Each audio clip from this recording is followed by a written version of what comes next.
ଆମର ସମସ୍ତ ଭିଉଅର୍ ମାନଙ୍କୁ ମୁଁ ସ୍ୱାଗତ କରୁଛି। ଆମର ଯେଉଁ PSKY କାର୍ଡ଼ ଚାଲିଛି, PSKY କାର୍ଡ଼ରେ ଆପଣ ସମସ୍ତେ ମୋବାଇଲରେ କରିବେ। ଆମେ ଦେଖନ୍ତୁ ଏବେ ଗୁଗୁଲରେ ଯାଇକି ମୋବାଇଲରେ କେମିତି କରୁଛି, ଆମେ ଗୋଟେ ଭିଡ଼ିଓ କରିଥିଲେ ସିଷ୍ଟମ୍ରେ, ମୋବାଇଲରେ କରିବା। ତ ଏମିତି ମୋବାଇଲ ଆମେ କ୍ଲିକ୍ କଲା ପରେ PSKY କାର୍ଡ଼ରେ ଆମେ ଗୁଗୁଲ ସର୍ଚ୍ଚ କରିକି ଦେଖିବେ। ତାପରେ ଏମିତି ପୁରା ତଳକୁ ଯିବେ, ପୁରା ଲାଷ୍ଟ ସ୍କ୍ରଲିଂ କରିକି ଯିବେ। କଲା ପରେ ସେଇଠି ଦେଖନ୍ତୁ ଲେଖା ହେଇଥିବ ଗୋଟେ ଏଇ ଯେଉଁ ୟେଲୋ କଲର୍ରେ ରେଜିଷ୍ଟର ନାଉ। ତାପରେ ତାର ଇଲିଜିବିଲିଟି ସବୁ ଲେଖା ହେଇଛି। ରୁରାଲ୍ ଫ୍ୟାମିଲି ହେଇଥିବେ, କ'ଣ ନଟ୍ ଟ୍ୟାକ୍ସେବୁଲ୍, ଟ୍ୟାକ୍ସ ପେଇ ହେଇନଥିବେ, ଗଭର୍ଣ୍ଣମେଣ୍ଟ ଜବ୍ ହେଇନଥିବ, କିମ୍ବା ପେନସନ୍ଧାରୀ ହେଇନଥିବେ, କିମ୍ବା BSKYର ମାନେ ଆଗରୁ କଭର୍ ହେଇନଥିବ, ସେଇଭଳିଆ ଜାଗାରେ ଆପଣମାନେ ନବୀନ PSKY ନେଇପାରିବେ। ତାର ସବୁ ଡେସ୍କ୍ରିପସନ୍ ପୁରା ବି ତଳକୁ ଥିବ। ଆପଣ ଚାହିଁବେ ଯଦି ସେଟା ସବୁ ପଢ଼ିପାରିବେ। ତାପରେ ଆପଣ ଦେଖନ୍ତୁ, ମୁଁ ଯେମିତି କହିଲି ରେଜିଷ୍ଟର ନାମ ଆମର ଏଠି ଅଛି। ରେଜିଷ୍ଟର ନାମ ଉପରେ କ୍ଲିକ୍ କରିବେ। ଇନଷ୍ଟ୍ରକ୍ସନ୍ ଆସିବ। ଇନଷ୍ଟ୍ରକ୍ସନ୍ ଆସିଲା ପରେ ତଳେ ଦେଖାଇବ ଚାରିଟା, ଏମିତି ଯେଉଁ ଚାରିଟା ଅଛି ତାକୁ ଏବେ ଆପଣ ଟିକ୍ ମାର୍କ କରିଦେବେ। ଟଚ୍ କଲେ ଟିକ୍ ମାର୍କ ହେଇଯିବ। ଟିକ୍ ମାର୍କ ହେଇଯିବ, ସେଇଟା ଲେଖା ହେଇଛି ଦେଖନ୍ତୁ, ଅଲ୍ ଫ୍ୟାମିଲି ମେମ୍ବର ବିଲଙ୍ଗ ଟୁ ଯାହା ଆମର ସେଠି ଯେଉଁ ଅଛି କ୍ରାଇଟେରିଆ, ସେ କ୍ରାଇଟେରିଆର ଚାରିଟାରେ ଆପଣଙ୍କର ଅପସନ୍ ଆପଣଙ୍କୁ ଦିଆହେଇଛି। ଆପଣ ଏଟାକୁ ଭଲସେ ପଢ଼ିକି ତାକୁ ଟିକ୍ ମାର୍କ କରିଦେବେ। ଏଇଟା ଟିକ୍ ମାର୍କ କରିସାରିଲା ପରେ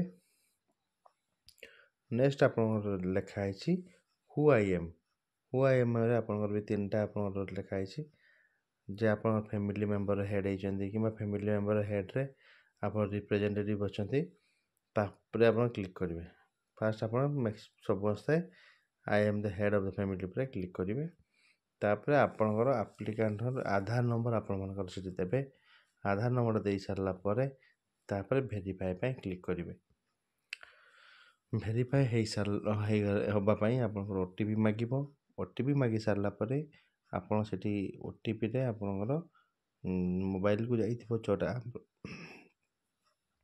ଯେଉଁଟା ଆପଣଙ୍କର ଥିବ ହେଉଛି ଆପଣଙ୍କର OTPଟା ଥିବ, ଯେଉଁ ମୋବାଇଲ ଯାହାର ଆଧାର ଲିଙ୍କ ଥିବ ସେଇଠିକି OTP ଯିବ। ତ OTP ଆପଣଙ୍କର 10 ମିନିଟ୍ ଭିତରେ ଭରି ସାରିଲା ପରେ ତାପରେ ଭ୍ୟାଲିଡିଟି ଆଣ୍ଡ କଣ୍ଟିନ୍ୟୁ ମାରିବେ। ଏଇଠି ଆପଣଙ୍କର ଆପ୍ଲିକାଣ୍ଟ ଡିଟେଲ୍ସ ବି ଆପଣଙ୍କୁ ଦେଇତେ ପଡ଼ିବ।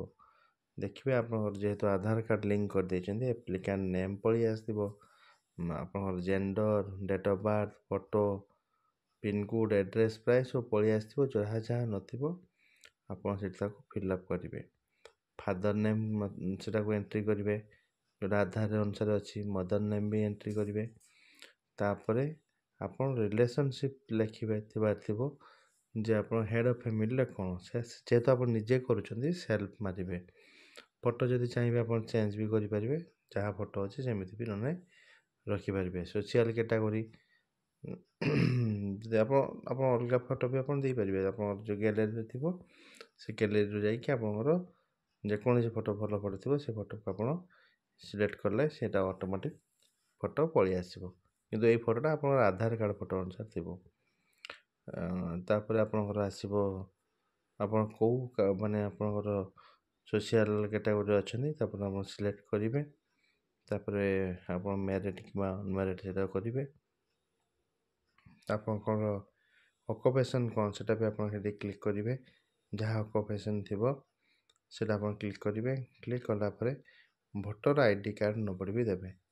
ଆପଣଙ୍କର ମେନ୍ ଜିନିଷ ହେଉଛି ଭୋଟର ଆଇ କାର୍ଡ଼।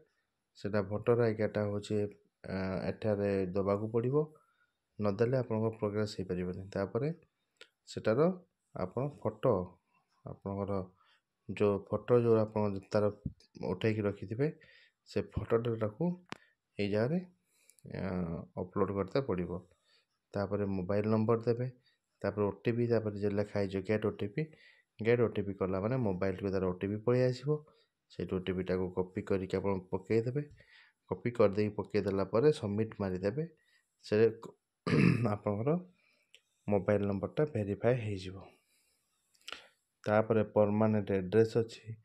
ପରମାନେଣ୍ଟ ଆଡ୍ରେସ୍ରେ ଆପଣଙ୍କର ଯାହା ଆଧାର କାର୍ଡ଼ରେ ଅଛି ସେଇ ଅନୁସାରେ ଆପଣଙ୍କ ଆଡ୍ରେସ୍ ଆପଣ ଫିଲ୍ଅପ୍ କରିକୁରାକି ତାକୁ କମ୍ପ୍ଲିଟ୍ ଆପଣ କରିଦେବେ। ଭିଲେଜ୍ ନେମ୍, ତାପରେ ଦେଖନ୍ତୁ ଅଛି ଯେମିତି ପୋଲିସ୍ ଷ୍ଟେସନ୍, तापर पुलिस स्टेशन पर पिन कोड से सब आपणकर काम ଆପଣ କରିଦେବେ। ତାପରେ ହାଉସ୍ ନମ୍ବର ପ୍ଲଟ୍ ନମ୍ବର ବି ଯଦି ମାଗିଥିବ ସେଟା ବି ଦେଇଦେବେ।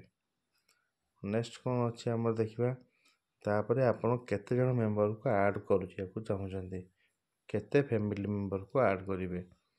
ଡେଟ୍ ଅଫ୍ ବାର୍ଥ ଫ୍ୟାମିଲି ମେମ୍ବରଙ୍କର ପକାଇବେ, ଆଧାର ନମ୍ବର ତାଙ୍କର ଦେବେ, ତାଙ୍କ ମେମ୍ବରଙ୍କର ନେମ୍ ଯେଉଁ ଯାହାର ନାଁକୁ ଏହାକୁ ଆଡ଼୍ କରିବାକୁ ଚାହୁଁଛନ୍ତି।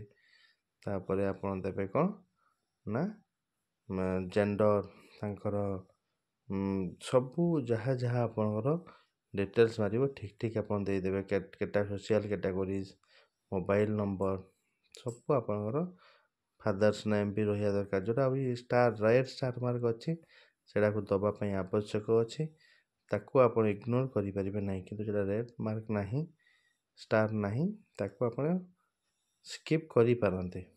ଭୋଟର ଆଇ କାର୍ଡ଼ ଦେଖନ୍ତୁ ଏଠି ଯାହାର ଅଛି ଦେବେ, ଯାହାର ନାହିଁ ଦେବାର ଆବଶ୍ୟକତା ନାହିଁ। ତାପରେ କ'ଣ କରିବେ, ନେକ୍ସଟ ଟାଇମ୍ ଆପଣ ଦେଖିବେ relationship of the head of the family. Head of ଫ୍ୟାମିଲିରେ ରିଲେସନସିପ୍ରେ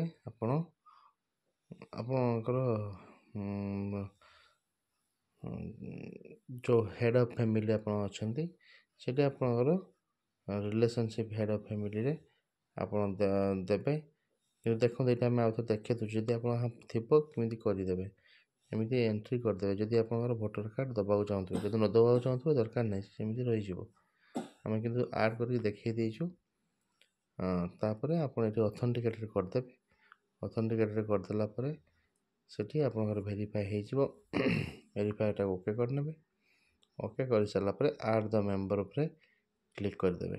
ଆଡ଼୍ ମେମ୍ବର କରିଦେଲା ପରେ ସିଏ ଆପଣଙ୍କର ତଳେ ଗୋଟେ ଚେକଲିଷ୍ଟ ଭଳିଆ ଆସିଯିବ। ଚେକଲିଷ୍ଟରେ ସେ ଲୋକଙ୍କର ଡିଟେଲ୍ସ, ତାଙ୍କର ଆଧାର, ତାଙ୍କର ଯାହା ସବୁ ଥିବ ସବୁ ପଳେଇ ଆସିବ। ଏଇଟା ଆପଣଙ୍କର କମ୍ପ୍ଲିଟ୍ ହେଇଯିବ। ଯଦି ଆପଣ କିଛି ତାକୁ ଏଡ଼ିଟ୍ କରିବା ପାଇଁ ଚାହୁଁଥିବେ, ଡିଲିଟ୍ କରିବା ପାଇଁ ଚାହୁଁଥିବେ, ଆପଣ ପୁରା କାଟି ଦେଇପାରିବେ। ନୂଆ କରିକି ବି ଏଣ୍ଟ୍ରି ଆପଣ କରିପାରିବେ। ଏ ଏଣ୍ଟ୍ରି ସବୁ ସରିଗଲା ପରେ ଆପଣଙ୍କର ପୁଣି ନୂଆ ଲୋକଙ୍କର ବି ସେମିତି ପୁରା ଆଉ ଗୋଟେ ମେମ୍ବର ଯଦି ଥିବ ତାକୁ ବି ଆପଣ ଏଣ୍ଟ୍ରି ସମ୍ପୂର୍ଣ୍ଣ ଭାବେ କରିଦେବେ। କରିସାରିଲା ପରେ ବି ଆପଣଙ୍କର ସେଇ ଯେଉଁ ଡିଟେଲ୍ସଟା ଅଛି ସେ ଡିଟେଲ୍ସ ଦେଇକି ଆପଣ ପୁଣି ଆଉ ଜଣଙ୍କୁ ବି ଆଡ଼୍ କରିପାରିବେ। ଆପଣ ଯଦି ଜଣଙ୍କୁ କରିବାକୁ ଚାହୁଁଛନ୍ତି ଜଣେ ହେଇପାରିବ ଫ୍ୟାମିଲି ମେମ୍ବରରେ। ଆପଣ ଯଦି ଅଧିକା ଲୋକଙ୍କୁ ଚାହୁଁଛନ୍ତି ତାଙ୍କର ବି ଆପଣ କରିପାରିବେ। ଏଇଭଳିଆ କଥା କରିସାରିବେ। ଏମିତି ସବୁ ଅଥେଣ୍ଟିକେଟେଡ଼ ହେଇଯିବ, ଆଡ଼୍ ମେମ୍ବର କରିପାରିବେ। ଏସବୁ କରିସାରିଲା ପରେ ଆପଣମାନଙ୍କୁ ଆପଣଙ୍କର ଏଠି ଦେଖିବେ ଲେଖା ହେଇଥିବ have you all family members add. ତୁମର ଯେତିକି ଫ୍ୟାମିଲି ମେମ୍ବର ସମସ୍ତଙ୍କୁ ଆଡ଼୍ କରିଦେଲ କି? ୟେସ୍ କରିଦେଲା ପରେ ଆପଣଙ୍କର ଏଇଠି ଆସିଯିବ ସବମିଟ୍। ତ ଏଇଠି ସବମିଟ୍ ବଟନ୍ ମାରିଦେଲା ପରେ ସେଲ୍ଫ ଡିକ୍ଲାରେସନ୍ ଆପଣଙ୍କୁ ଗୋଟେ ମାଗିବ। ଏ ଟିକଚର କରିକି ଆପଣ ପୁଣି କନଫର୍ମ କରିଦେଲେ ଆପଣଙ୍କର ଏକ୍ନୋଲେଜମେଣ୍ଟ ଗୋଟେ ପଳେଇ ଆସିବ। ଏଇଠି ରେକର୍ଡ଼ କ୍ରିଏଟେଡ଼ ସକ୍ସେସଫୁଲି ଲେଖିଦେବ, ଓକେ କରିଦେବେ। ଓକେ କରିଦେଲା ପରେ ଆପଣଙ୍କ ଏକ୍ନୋଲେଜମେଣ୍ଟ ନମ୍ବରର ଡିଟେଲ୍ସ ଗୋଟେ ଆପଣଙ୍କୁ ପଳେଇ ଆସିବ। ଏମିତି ଆସିଯିବ ଆପଣଙ୍କୁ। ସମସ୍ତଙ୍କୁ ଧନ୍ୟବାଦ ଆମ ସାଙ୍ଗରେ ଯୋଡ଼ି ହେଇକି ରହିଥିବାରୁ। Thank you so much.